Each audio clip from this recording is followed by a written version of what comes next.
You're listening to the iRacers Lounge podcast, where we discuss everything iRacing in a casual setting. Enjoy.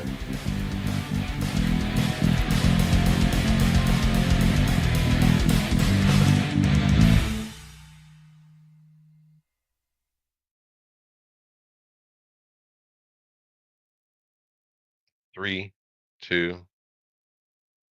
Welcome to the iRacers Lounge. I'm your host, Mike Ellis. iRacers Lounge is a podcast for the iRacer, where we talk all things iRacing in a casual setting. Joining me are the usual characters, David Hall, Hey. Greg Hectus, hey, Brian McCullough, Happy Thursday, everyone. hey, Adam Jocelyn. Of course, I stumbled myself into. Welcome, Brad Wren, Hey, everyone. and John Curley. Hey, iRacers.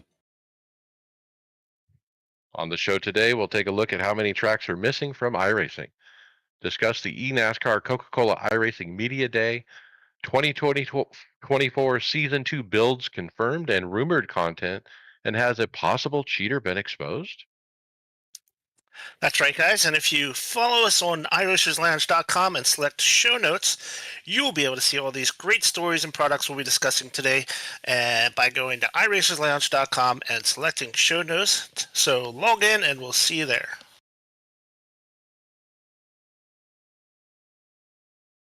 All right, Mike, we're going to open up with a letter. We're going to jump right to the mailbag. That's right. We got a letter from listener Heath Ropp about a short movie review for The Sim Racer. I've been meaning to watch this on Tubi. It's literally on my list to do, and I just keep putting it off because I've been watching Netflix. But anyway, I'm going to read Heath's little movie review in case you guys are like me and haven't had time to watch it. So here it is.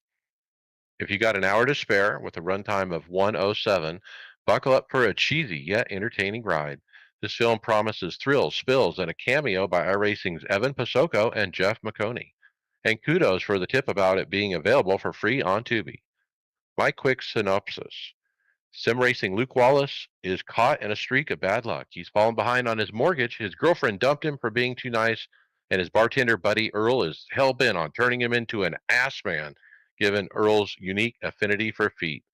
Desperate to save his home, Wallace throws himself into qualifying for the World 500 late model race, where the grand prize is the hefty $20,000. However, his hesitance stems from his reliance on fixed setups and a looming threat of his rival Shooter Jones, who's notorious for employing underhanded tactics like the infamous Arca Break to wipe out the competition. I didn't hear anything about sim racing. It sounds like a racing movie, but okay.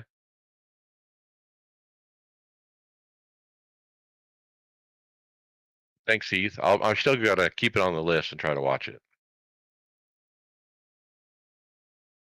Well, he mentioned fixed setups, and they don't do that in most real racing unless it's something like IROC. Caught something about feet. Yeah, I was just wondering if Earl is uniquely has a unique affinity for feet. Why is he called an ass man? The whole review didn't make a whole lot of sense to me, to be honest. Is Heath reading into the situation a little bit too much, or? Perhaps we need to watch it before next week and give an honest review. Mike's gonna have to stop watching Denny Hamlin on the Netflix show. He's got it on repeat, I think. Bromance. I like the Joey Logano parts. Oh, God, don't start. Now we're going to have to listen to Tony go all about that tomorrow. It'll be, if Joey's in it, it'll be Tony's favorite movie. Oh, it is already. Didn't he already say he liked the one episode that included Joey? Oh, okay. Yeah. I thought it was, it's Denny Hamlin's show and NASCAR, some NASCAR racing.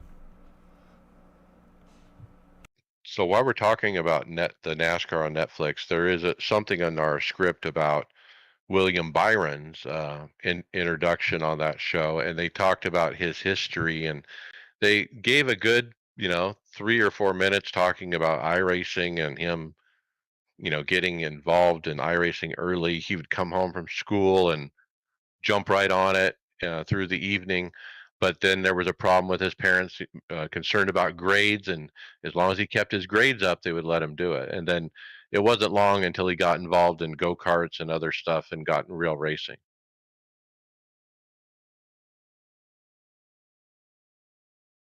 Well, I watched the first 2 episodes and I've enjoyed it. Yeah, me too.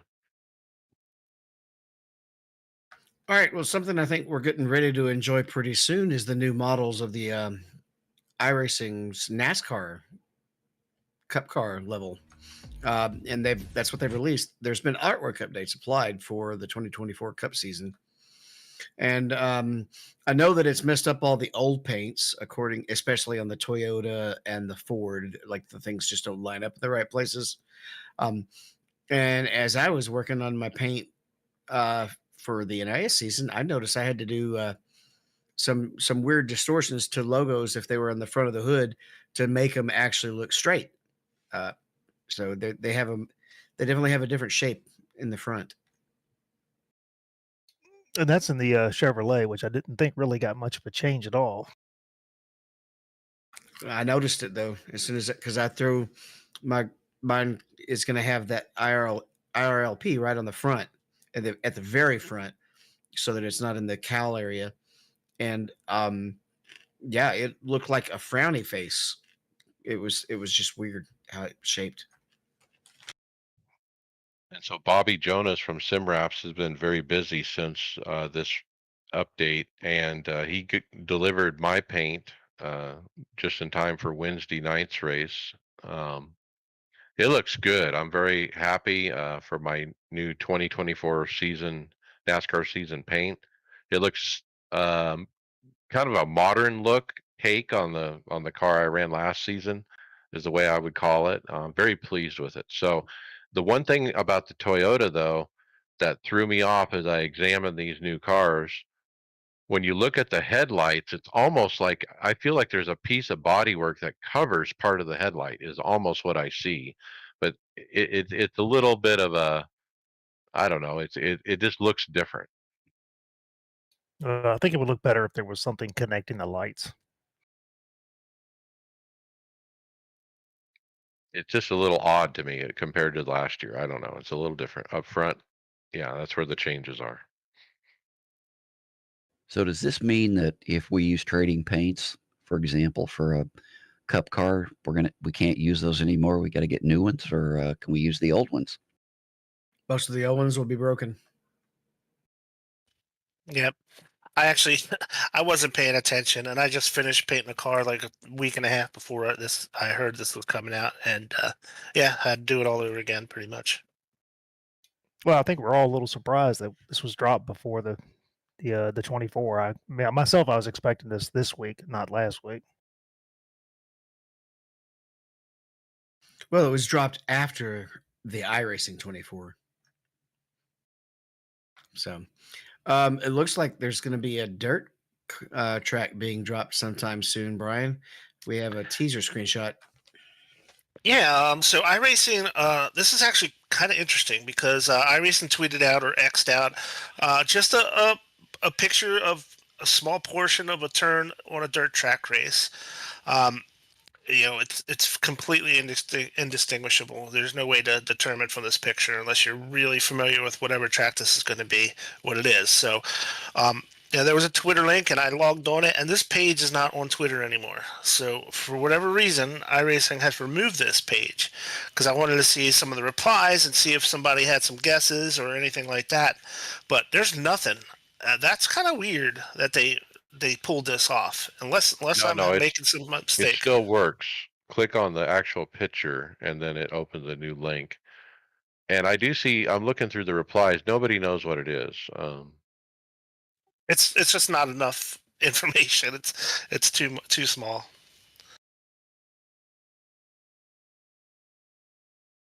All right, more to come. Yeah, I still cannot get that to work. Maybe it's me. Right. So we know the Coca Cola series is coming up soon, and they had their media day, Mike. Yep. They have the 15th season coming, and they had the media day. They do piggyback along with NASCAR's media day. They have the drivers show up in Charlotte and get their pictures, and have them pose and do different things. So they have video to work with, basically. It's pretty cool. Get to see each other in person before the season, and maybe see some old friends that you've raced before. So it looks like they had a good time. And then one of the drivers actually put up a video of his day, Briar LaPrade, at the NASCAR Hall of Fame, and kind of what he went through as he went through it. So it was kind of neat to see.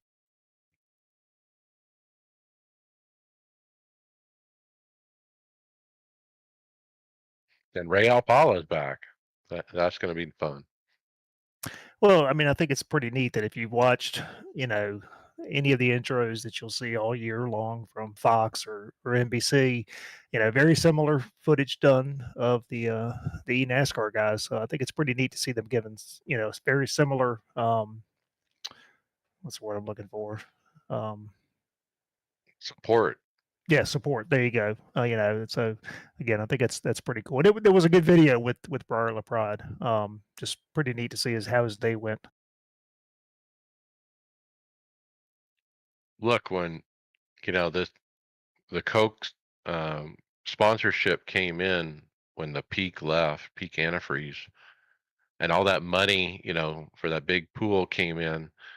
There was a lot of real dirt racers that weren't happy. Like, how do these sim racers playing video games, get all this money and exposure and support from NASCAR, and all this stuff, and we're struggling just to get from race to race.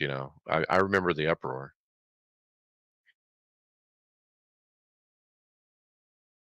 But the answer is, this is NASCAR.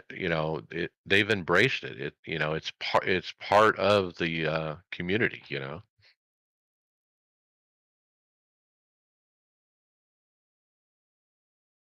How cool must this be if like you're just getting in there for the first time? It's your first year making Coke.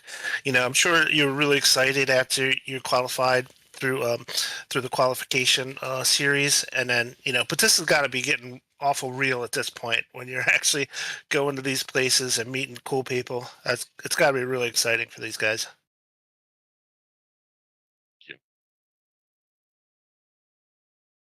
All right. Well, the next item, I don't think we should dive too deep into unless we want to just read the top split winners. But iRacing has broken down the classes by split, and it's essentially the podiums for every class in every split. I'd like to talk about the Grand Chelem.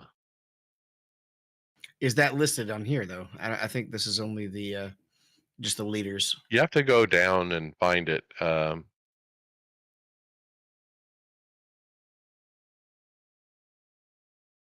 Okay, yeah, you have to skip past the splits. Okay, I found it. So I'm on the GTPs, and there were 4 teams that did the Grand Chelem. So a Grand Chelem is a pole position, and you won the race, and you had the fastest lap, and you led every lap. And it's perfect if you have 0 incidents. And so that's just amazing that we actually have 4 teams that pulled it off. Now, one of the teams, I actually see some familiar faces: Casey Kerwin, Blake Reynolds. They're in a team on here. Some Coke drivers. They pulled it off. There were Uh, 5 in the GT3 class, and one of them had like 11 drivers on the team. I don't know how you get through the bus stop Do not without hang ever a having an tire for incident. 24 hours.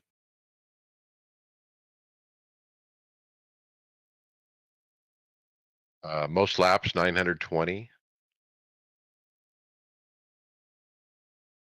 I was listening to one of the other shows, and they calculated that it was like 240 times around the world is how many miles were driven.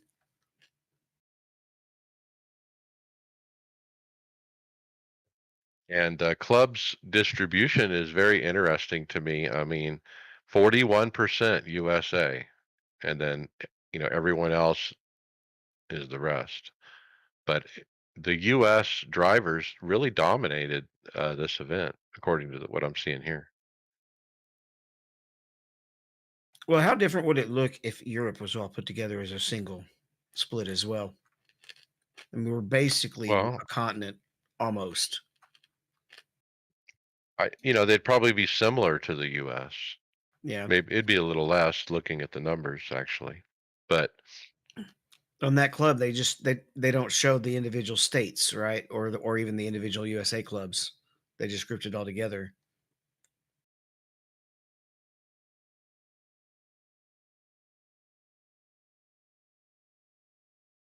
So, anyway, let's go ahead and move on to the next one. John, how many tracks are missing from iRacing? Yeah, so DJ EJ did a little short video on tracks that exist, but they're not actually on there, and he found 112 tracks that iRacing. I guess they're in the dark room somewhere, but you can't actually get on those, and so he just did a short video explaining those. That's a lot of tracks. oh, Yes, sorry, Brian. pretty I was going to pretty say the interesting how way, he did that. Yeah. Go ahead. yeah, I was going to say that too, Brian. It's very interesting how he did it because there's a number for every track on the old website. So basically, if you go to tracks and you click on one and you look at the URL, it has a number in it. So those numbers go in a sequential order. So he's speculating that basically when there's a gap in those numbers, that means there's missing tracks. And so, for example, in a lot of scenarios, it's a missing configuration of a track. So, for example, like Pocono, like they redid Pocono, there was an infield, but they didn't actually, release the infield, and so there was a number skipped. And so he's saying, well, that number that was skipped is the infield for the new Pocono that wasn't ever put out, or something like that. He has way too much time on his hands. Yeah. That's what Um, I was. That's what I was going to say. I mean, the method he used to figure that out had to take hours to do. I wish I had that much free time. right, because not only does he, find all these missing tracks, then he goes to the track that preceded the number that's missing, looks at the maps to find out if there's a possibility of a alternative course on that each map. So I mean, that's taken a lot of time. That's pretty cool. Um, it's one of the few DJ is like one of the few guys who would do something like that. He's a total nerd. I mean, he had a spreadsheet and everything.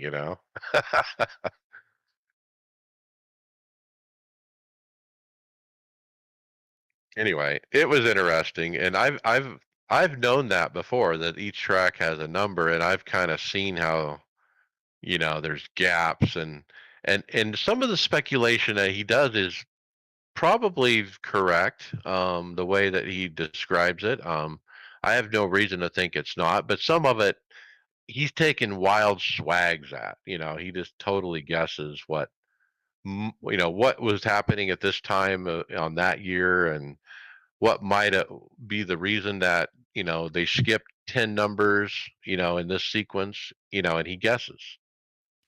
Yeah, I think those are the hardest ones to speculate what's missing when there's like a 10. There was one that had a huge gap between it, and I think he was speculating it was just all development tracks.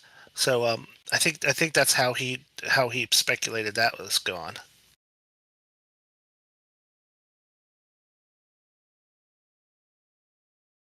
All right, Brad, it's time to talk conspiracy theories. Yeah, so Dave Camps posted a video. He was in a session at the Nordschleife, and if you watch the video, he talks about he's on his, I guess he's out for his second lap on a run. So comes past the pits, his tires are heated up, and the guy pulls out of the pits right behind him, and it's basically on him, can't shake him, on cold tires. The guy can kind of can catch up to him. He spends a lot of time talking about how stable the guy is in the corners and the speed he's picking up. and whatnot. And then he ends up going to and looks back at the guy's replay and watches him doing a bunch of antics in the pits. So spinning the tires, trying to do like a burnout, and actually flips the car over. So, he speculates that perhaps, the guy's doing something to exploit or some sort of tire grip. Just didn't make sense that the guy could keep up with them, especially on cold tires. And then I guess the guy's I rating wasn't very high. He hadn't been on the service very long. Talked a bit about maybe it's a Smurf account or something like that, but I don't know. I haven't seen any sort of response from iRacing. Is it just a one-off? I don't know. I did not watch the video, but that doesn't sound very substantial evidence. You should. I was kind of skeptical for a little bit early in the video when he's just following Dave. I was like, maybe the guy has a 1600 I rating. I think Dave's around 3500, if I'm not mistaken. So there's a bit of a gap there. But when he shows the video of him in pit road, that was kind of really curious what this guy was doing something funky. Yeah, because Yeah. Dave even tries to recreate it and he can't recreate it. Yeah, the guy in the pits, I mean, he leaned the car up on the side on two wheels and then had some kind of bizarre looking wheel spin. And I don't know how you do that without some kind of hack. Maybe there's a way to do it, but it did look awful suspicious.